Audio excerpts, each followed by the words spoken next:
সব free.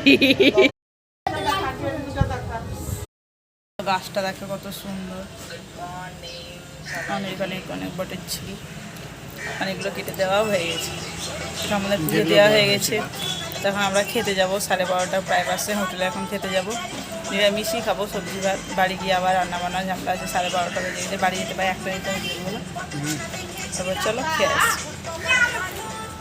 Tata bye bye. আমরা প্রায় 1 বছর পরে এখানে এসেছিলাম, আবার পরের বছর আসবো, বা মা যদি ডাকে তো এর মধ্যে আবার আসবো। গেছিলাম তো, যাই হোক বলে দিলাম রয়্যাল বাঙালি হোটেল। স্বাভাবিক রয়্যাল বললেই বেঙ্গল টাইগারটা চলে আসে, তাই নাই? কি বলতে ইচ্ছা না হলেও চলে আসে।